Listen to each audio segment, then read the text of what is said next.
So இந்த வீடியோவில் வந்துட்டு நான் எப்படி பிஸ்னஸ் இன்டெலிஜென்ஸ்குள்ளே வந்தேன் அண்ட் அது மூலமாக எப்படி பிக் டெக்குள்ளே வர முடிஞ்சதுன்றது அந்த எக்ஸ்பீரியன்ஸை ஷேர் பண்ணலாம்னு நினச்சிருந்தேன்.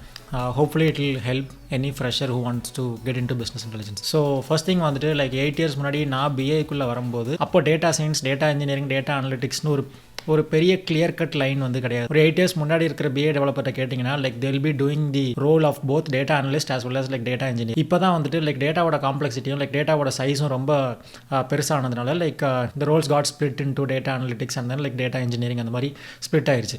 நெக்ஸ்ட் திங் வந்துட்டு why business intelligence? Actually business intelligence is a field which is very easy for anyone to enter. For example இதில் இருக்கிற ஸ்கில் செட் வந்து ரொம்ப ஈஸியாகவே லேர்ன் பண்ணிட முடியும். ரொம்ப டெக்னிக்கலான ஒரு எஸ்டிஏக்கு எவ்வளோ டைம் எடுக்குமோ அவங்களோட டெக் ஸ்டாக்கை படிக்கிறத விட பிஏக்குள்ளே வரதுக்கு உண்டான டெக் ஸ்டாக்கை லேர்ன் பண்ணுறது வந்து ஃபேர்லி ஈஸி அண்ட் கொஞ்ச நாள்லேயே கற்றுக்கிட முடியும். அண்ட் செகண்ட் திங் இஸ் வந்து ஒரு எஸ்டிஏ கிரியேட் பண்ணுற இம்பாக்டை விட ஒரு நிறைய இம்பாக்ட் வந்து ஒரு பிஏ டெவலப்பராலேயோ இல்லை ஒரு டேட்டா சயின்டிஸ்டாலேயோ பிஸ்னஸ் லெவலில் கிரியேட் பண்ண முடியும். இன்னொரு பெரிய ரீசன் வந்துட்டு பிஸ்னஸ் இன்டெலிஜென்ஸ் மூலமாக மல்டிபிள் அதர் ரோல்ஸ்க்குள்ளே பிவோட் பண்ணி போக முடியும். ஸோ ஃபார் எக்ஸாம்பிள் ஒரு டேட்டா அனலிஸ்ட்டாக ஸ்டார்ட் பண்ணிங்கன்னா அதில் இருந்துட்டு நீங்கள் டெக்னிக்கலாக போகணும் அப்படின்னு நினச்சிங்கன்னா டேட்டா இன்ஜினியரிங்குள்ளேயும், இல்லை நான் கொஞ்சம் பிஸ்னஸ் இன்ட்ரெஸ்ட் கொஞ்சம் கம்யூனிகேஷன் எனக்கு நிறைய நல்லா வரும் அப்படின்னு நினச்சிங்கன்னா டேட்டா சயின்டிஸ்டோ இல்லை ஒரு டேட்டா அனலிஸ்ட் ரோலுக்குள்ளேயோ நீங்கள் போக முடியும். ஸோ கண்டிப்பாக வந்துட்டு பிஐ அண்ட் டேட்டா சயின்ஸ் அப்படின்ற ஒரு ஃபீல்டுக்குள்ளே வந்துட்டு ஒரு பெரிய க்ரோத் வந்து கண்டிப்பாக இருக்குது. Any fresher who wants to be technical but not that technical to get into software development வந்து கண்டிப்பாக பிஏஐ சூஸ் பண்ணலாம். So basically what is business intelligence அப்படின்னு ஒரு ஃப்ரெஷருக்கு சொல்லணும் அப்படின்னா 20 or 30 இயர்ஸ் முன்னாடி இன்டர்நெட் ஏராக்கு முன்னாடி ஒரு பிஸ்னஸை ரன் பண்ணுற ஓனர்ஸோ இல்லை ஒரு சீஃப் எக்ஸிக்யூட்டிவ் ஆஃபீஸர்ஸோ வந்துட்டு கம்ப்ளீட்லி பேஸ்ட் ஆன் லெட்ஜர்ஸோ இல்லை அக்கௌண்டிங்கை டிபெண்ட் பண்ணி தான் அவங்களோட பிஸ்னஸ் எப்படி பிஹேவ் பண்ணுது, அவங்களோட சேல்ஸ் மெட்ரிக்ஸ் என்ன, அவங்களோட ப்ராஃபிட் அண்ட் லாஸ் என்னங்கிறத வந்துட்டு பார்த்துக்கிட்டு இருந்தாங்க. இப்போ ஆஃப்டர் 1990 அந்த ஒரு .com பூமுக்கு அப்புறம் எல்லாமே every business got into online. So online systems எல்லா டேட்டாவுமே மூவ் ஆனதுனால அண்ட் கம்பெனிஸ் வேர்ல்டு வைடாக எக்ஸ்பேண்ட் ஆனதுனாலையும் அவங்களோட டேட்டாவை ஃபுல்லாக கம்பைல் பண்ணி ஃபார் எக்ஸாம்பிள் இது ETL ப்ராசஸ் யூஸ் பண்ணி எக்ஸ்ட்ராக்ட் ட்ரான்ஸ்ஃபார்ம் லோட் பண்ணி கம்ப்ளீட்டாக ஒரு டிரான்சாக்ஷன் டேட்டா பேஸ்லேருந்து ஒரு டேட்டா வேர் ஹவுஸில் கொண்டு ஸ்டோர் பண்ணி அதுக்கப்புறம் அதிலிருந்து பிஐ ரிப்போர்ட்ஸ் ஜென்ரேட் பண்ணுறது தான் பிஸ்னஸ் இன்டெலிஜென்ஸ். பெரிய எம்என்சிஸ் கூட இன்றைக்கி அவங்களோட பிஸ்னஸை வந்துட்டு இந்த பிஐ ரிப்போர்ட்ஸையும் மெட்ரிக்ஸையும் பேஸ் பண்ணி தான் அவங்களோட பிஸ்னஸ் எப்படி ரன் ஆகுதுன்றதே பார்த்துட்டு இருக்காங்க. So skill set to enter in to business intelligence அப்படின்னா ரொம்ப ஆப்வியஸான விஷயங்கள் தான். ஃபார் எக்ஸாம்பிள் ஃபஸ்ட்டு வந்து எஸ்கியூஎல். ஸோ எஸ்கியூஎல் வந்துட்டு ரொம்ப ஒரு ஈஸி டு லேர்ன் லாங்குவேஜ் தான். பட் ஆனால் அதில் இஷ்யூ என்னென்னா இப்போ மார்க்கெட்டில் நிறைய பேர் பிஸ்னஸ் இன்டெலிஜென்ஸ்குள்ளே வரணும் அப்படின்னு நினைக்கிறனால everyone who not just into data science but product managers இல்லை ஈவன் எஸ்டிஎஸ் கூட ஒரு பேசிக் எஸ்கியூஎல் கற்றுக்கிட்டு அவங்க உள்ளே வரதுனால getting into business intelligence வந்து கொஞ்சம் டைட் ஆயிடுச்சு. ஸோ இதை நான் எப்படி டேக்கிள் பண்ணுவேன் அப்படின்னா பேசிக் சீக்குவலை வந்துட்டு ரொம்ப ஒரு ஃபிங்கர் டிப்ஸில் வச்சுக்கணும். ஸோ ஃபார் எக்ஸாம்பிள் இப்போ ஒரு இன்டர்வியூ நீங்கள் அட்டன் பண்ண போகிறீங்கன்னா கூட பேசிக் சின்டாக்ஸ்லேயோ இல்லை ஒரு பேசிக்கான கான்செப்ட்ஸ்லேயோ வந்துட்டு ரொம்ப ஸ்ட்ராங்காக இருக்கணும். அதை வந்துட்டு நீங்கள் யோசித்து சொல்கிற மாதிரி லெவலில் இருக்கக்கூடாது. செகண்ட் திங் வந்துட்டு எஸ்கியூவில் கொஞ்சம் டீப்பாக போக ட்ரை பண்ணணும். ஸோ ஃபார் எக்ஸாம்பிள் நான் ஃபஸ்ட்டு ஒரு பிஏ டெவலப்பராக ஸ்டார்ட் பண்ணும்போது எனக்கு பேசிக் ஜாயின்ஸ்னால் என்ன, டேட்டா பேஸ் கான்செப்ட்ஸ்னால் என்ன, just select star from where group by இந்த மாதிரி விஷயங்கள்லாம் தெரிய ஆரம்பிச்சது. பட் அதுக்கப்புறம் சிடிஎஸும் விண்டோ ஃபங்க்ஷன் இந்த மாதிரி கொஞ்சம் காம்ப்ளிகேட்டட் ஃபங்க்ஷன்ஸ் லேர்ன் பண்ணும்போது ரொம்ப காம்ப்ளிகேட்டட் டைப் ஆஃப் டேட்டாவை வந்துட்டு நம்ம ப்ராசஸ் பண்ணுறதுக்கு ஹெல்ப் பண்ணுறதுனால so this will help you distinguish from the other crowd. என்ன தான் எஸ்கியூஎல் வந்து ஒரு பேசிக் சர்டிஃபிகேஷன் மூலமாக இல்லை ஒரு ஆன்லைன் ட்ரைனிங் மூலமாகவோ கற்றுக்க முடிஞ்சால் கூட இன்னுமே வந்துட்டு நிறைய ரெக்ரூட்டர்ஸும் இல்லை இண்டஸ்ட்ரியிலையுமே வந்துட்டு ப்ராஜெக்ட் எக்ஸ்பீரியன்ஸுக்கு தான் வேல்யூ அதிகம். So if you are able to get into some projects on business இன்டெலிஜென்ஸோ டேட்டா சயின்ஸ்லையும் ப்ராஜெக்ட்டில் ஒர்க் பண்ண சீக்குவலை நீங்கள் ஷோகேஸ் பண்ணிங்கன்னா கண்டிப்பாக அதுக்கான வேல்யூ ரொம்ப. ஸோ ஆக்சுவலாக நான் பேசிக் சீக்குவல் கற்றுக்கிட்டதுக்கப்புறம் கொஞ்சம் காம்ப்ளிகேட்டட் சீக்குவல் அதாவது சிடிஸோ இல்லை விண்டோ ஃபங்க்ஷன்ஸ், ரேங்க், அப்புறம் லேக் அண்ட் லீட் ஃபங்க்ஷன்ஸ் இந்த மாதிரி for example cumulative sum, running total இந்த மாதிரி விஷயங்களை கற்றுக்கிறதுக்கு வந்துட்டு பியர்டட் டெவ்னு ஒரு யூடியூப் சேனலில் ஃபாலோ பண்ணேன். ஸோ அவர் ரொம்ப கிளியராகவே எக்ஸ்பிளைன் பண்ணியிருப்பார். இதுதான் ஒரு சேனல்னு சொல்ல வரல, பட் இந்த சேனலில் வந்துட்டு தான் நான் இதை கற்றுக்கிட்ட ஆரம்பிச்சேன். So which made a huge difference in my SQL skill set. ஒரு ரொம்ப கோரான ஸ்கில் செட்னு கேட்டால் எஸ்கியூஎல் தான். எஸ்கியூஎல் வந்துட்டு எல்லாருமே சொல்கிறது தான் எஸ்கியூஎல் தெரியணுன்றது. பட் அதில் எவ்வளோ டீப்பாக இருக்கீங்க இல்லை எவ்வளவு தூரம் ஸ்கில்டாக இருக்கீங்கன்றது முக்கியம். ஸோ அது வந்துட்டு நானுமே ஃபஸ்ட்டு எஸ்கியூவில் ரொம்ப அண்டர் எஸ்டிமேட் பண்ணேன். அதுக்கப்புறம் கொஞ்சம் பிக் டெக்கோ இல்லை ப்ராடக்ட் கம்பெனிஸ்குள்ளேயே போக தான் எஸ்கியூலோட காம்ப்ளெக்சிட்டி அண்ட் அந்த டேட்டாவுக்கு தகுந்தாப்பில் நீங்கள் எஸ்கியூவில் ஹேண்டில் பண்ணுறது மூலமாக நீங்கள் எவ்வளோ தூரம் நீங்கள் அதில் ஸ்கில்டாக இருக்கீங்கன்றது தெரியும். ஸோ ஆஃப்டர் எஸ்கியூஎல் வந்துட்டு பிஸ்னஸ் இன்டெலிஜென்ஸுக்கு ரொம்ப ஹெல்ப் பண்ணுற ஒரு விஷயம் அப்படின்னா ரிப்போர்ட்டிங் டூல். ஆப்வியஸாக எல்லாருக்கும் தெரிஞ்ச விஷயம் தான். ஸோ ரொம்ப இண்டஸ்ட்ரியில் இப்போ ஃபேமஸாக இருக்கிற டூல்னா டேப்லும் பவர் பிஐ தான். ஸோ இதில் ஆக்சுவலாக நான் ஃபஸ்ட்டு ஃபஸ்ட்டு நான் ப்ராஜெக்ட்டில் ஒர்க் பண்ணும்போது நான் எந்த ஒரு கோர்ஸ்லாம் பண்ணல. பட் ப்ராஜெக்ட்லேயே வந்துட்டு லைக் 1 or 2 வீக்ஸ் தான். ஆக்சுவலாக எந்த ஒரு விஷயமே ஒரு சர்டிஃபிகேட்டோ இல்லை ஒரு லேர்னிங் மூலமாக பண்ணுறதை விட ஆக்சுவல் ப்ராஜெக்ட்டில் ஒர்க் பண்ணும்போது அந்த டூலை நம்ம ஈஸியாக சீக்கிரம் கற்றுக்க முடியும். எனக்கு அது 1 or 2 வீக்ஸ்லேயே I was able to learn my first reporting tool.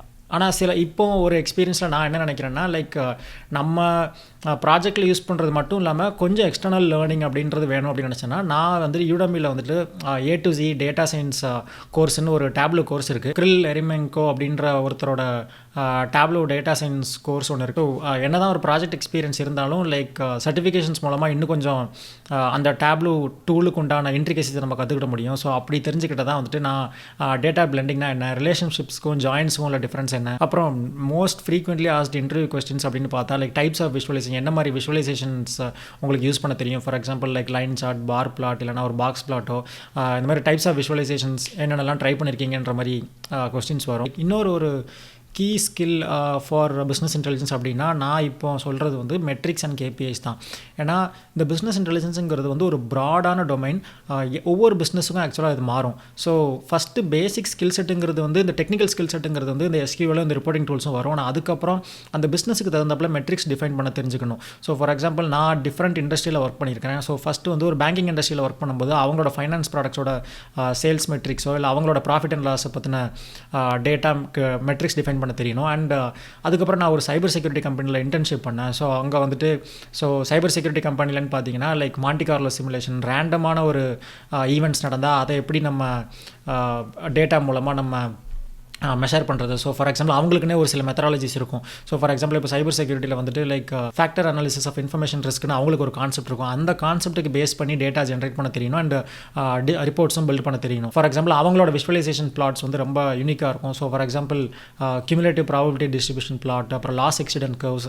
So for example even like யூடியூப்லேயே எடுத்திங்கன்னா கூட அதில் இருக்கிற மெட்ரிக்ஸ் வந்து ரொம்ப ஒரு யூனிக்காக இருக்கும். ஸோ யூசர் வியூஸ் என்ன, என்கேஜ்மெண்ட் மெட்ரிக்ஸ் என்ன, so number of views, number of impressions, அப்புறம் கிளிக் த்ரூ ரேட்னா என்ன, அதுக்கப்புறம் like average view duration. So இந்த மாதிரி ஒவ்வொரு பிஸ்னஸுக்கு உண்டான மெட்ரிக்ஸ் வந்து ரொம்ப யூனிக்காக இருக்கும். ஸோ ஒரு கட்டத்துக்கு அப்புறம் டெக்னிக்கல் ஸ்கில் செட் தெரிஞ்சதுக்கப்புறம் அந்த பிஸ்னஸை நம்ம கம்ப்ளீட்டாக லேர்ன் பண்ண தெரியும் போது அதுக்குண்டான மெட்ரிக்ஸ் கம்பெனிஸ் வந்துட்டு எந்த மெட்ரிக்ஸை நோக்கி டார்கெட் பண்ணுறாங்கன்றதை புரிஞ்சுக்கிட்டு அடுத்த ஒரு முக்கியமான ஒரு ஸ்கில் செட் தெரிஞ்சுக்கணும் அப்படின்னு நான் நினைக்கிறது வந்துட்டு like AB testing and causal inference.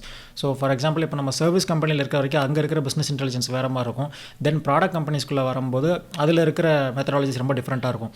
So for example இப்போ நீங்கள் ஒரு ப்ராடக்ட் பேஸ்ட் கம்பெனி, இப்போ நான் AWSல இருக்கும்போது ஒரு சின்ன ஃபீச்சர் லான்ச் பண்ண போகிறாங்க அப்படின்னா டெஸ்ட் குரூப்னா என்ன, கண்ட்ரோல் குரூப்னா என்ன. ஸோ ஒரு சின்ன ஃபீச்சர் லான்ச் பண்ணும்போது அதை வந்துட்டு வைட் ஆடியன்ஸ்க்கு அப்படியே ரிலீஸ் பண்ண மாட்டாங்க.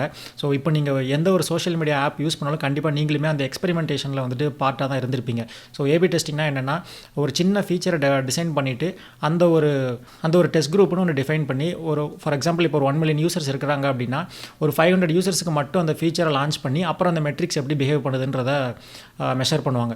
ஸோ அந்த மெட்ரிக்ஸ் நல்லா பிஹேவ் பண்ணிச்சுன்னா அந்த ஃபீச்சர் வந்துட்டு நல்ல பொட்டன்ஷியல் இருக்குன்னு சொல்லிட்டு அதை பேஸ் பண்ணி திரும்ப அந்த கண்ட்ரோல் குரூப்புக்கு அந்த மெட்ரிக்கை வந்து லான்ச் பண்ண ஆரம்பிப்பாங்க. ஸோ இது வந்து ப்ராடக்ட் கம்பெனிஸ் வந்து கண்டிப்பாக ஏபி டெஸ்டிங்கும் காசல் இன்ஃபரன்ஸும் ரொம்ப இம்பார்ட்டண்ட். ஸோ இதை பேஸ் பண்ணி தான் எந்த ஒரு ப்ராடக்ட் கம்பெனிஸுமே வந்துட்டு புது ஃபீச்சர்ஸ் லான்ச் பண்ணுறாங்க. ஸோ நானுமே இப்போ ஒரு ப்ராடக்ட் கம்பெனியில் இருக்கிறனால காசல் இன்ஃபரன்ஸுக்கு வந்துட்டு இந்த பால் ராசன்பாம்ன்ற புக்கை தான் ரீட் பண்ணிட்டு இருக்கேன். ஸோ இதில் தான் ரேண்டமைஸ்ட் எக்ஸ்பெரிமெண்டல் ட்ரையல்ஸ்னால் என்ன, அப்புறம் ஹைப்போதேசிஸ் டெஸ்டிங்னா என்ன, எப்படி ஒரு ஹைப்போதேசிஸ் டிஃபைன் பண்ணி அதை எப்படி ரிஜெக்ட் பண்ணலாம் இல்லை அக்செப்ட் பண்ணலான்ற மெத்தடாலஜிஸையும் நான் தெரிஞ்சிட்ருக்கேன். நிறைய சோஷியல் மீடியா கம்பெனிஸ் வந்துட்டு இப்போ இந்த காசல் இன்ஃபரன்ஸ் ஏபி டெஸ்டிங் மூலமாக தான் லைக் அவங்களோட ட்ரையல்ஸை ரன் பண்ணிகிட்டு இருக்காங்க. நெக்ஸ்ட்டு ஃபைனலாக ஒரு முக்கியமான விஷயம் அப்படின்னு சொல்ல போனால் லைக் கம்யூனிகேஷன். ஸோ ஆக்சுவலாக நம்ம ஒரு மெட்ரிக் டிஃபைன் பண்ணி ஒரு டேட்டா கலெக்ட் பண்ணி மெட்ரிக்ஸ் ஜென்ரேட் பண்ணுவோம்.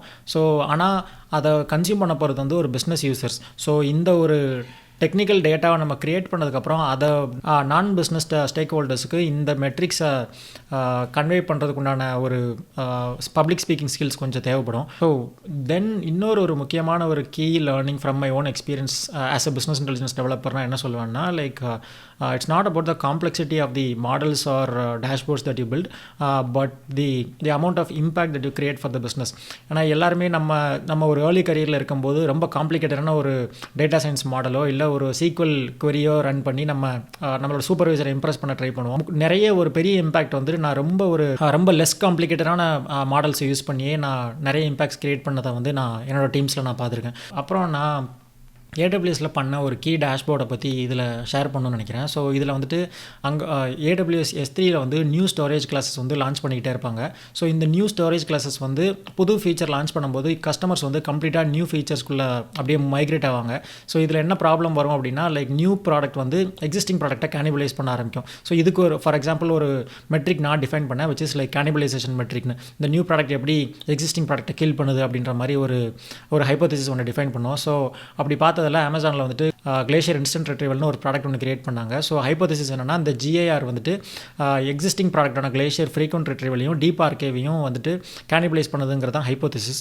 பட் இதுக்கு நான் ஒரு டேஷ்போர்ட் ஒன்று டெவலப் பண்ணி அந்த மெட்ரிக்கை டிஃபைன் பண்ணுறதுக்கு நிறைய ஒரு சீக்வலை பேஸ் பண்ணியே ஒரு மாடல் ஒன்று ஜென்ரேட் பண்ணி ஒரு மாடல் ஒன்று கிரியேட் பண்ணி அந்த மெட்ரிக் எப்படி பிஹேவ் பண்ணுதுங்கிறத வந்து for example like cannibalisation metric for that particular week, இந்த கேனிபலைசேஷன் வந்து 13 வீக் ஆவரேஜில் எப்படி பிஹேவ் பண்ணுது.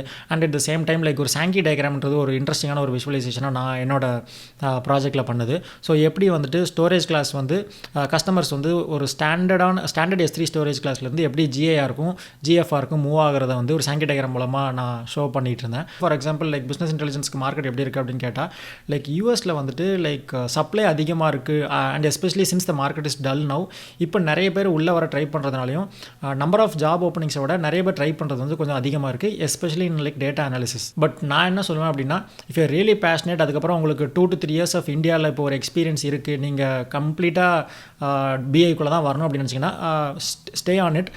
பட் இன்னும் நான் என்னென்னு சொல்லுவேன்னா, லைக் நானுமே வந்துட்டு ஃபஸ்ட்டு US வந்தவொடனே பிஸ்னஸ் இன்டெலிஜென்ஸ்குள்ளே போக ட்ரை பண்ணல. ஃபஸ்ட்டு வந்துட்டு எனக்கு கிடைச்ச ஏதாவது ஒரு கன்சல்டிங் ஜாபோ இல்லை வேறு ஏதாச்சும் ஒரு பிஸ்னஸ்க்குள்ளே கொஞ்ச நாள் சர்வே பண்ணிவிட்டு அதுக்கப்புறம் லைக் அதுக்குண்டான ப்ராஜெக்ட்ஸை நீங்கள் செஞ்சு திரும்ப நீங்கள் உள்ள BIக்குள்ளே try to upskill yourself இந்த டொமைன். திரும்ப மார்க்கெட் நல்லா வரும்போது திரும்ப நம்ம BIக்குள்ளே வரதுக்கு வந்து கொஞ்சம் ஈஸியாக இருக்கும். கண்டிப்பாக வந்துட்டு BI வந்துட்டு ஒரு எவர் க்ரோயிங் ஃபீல்டு தான்.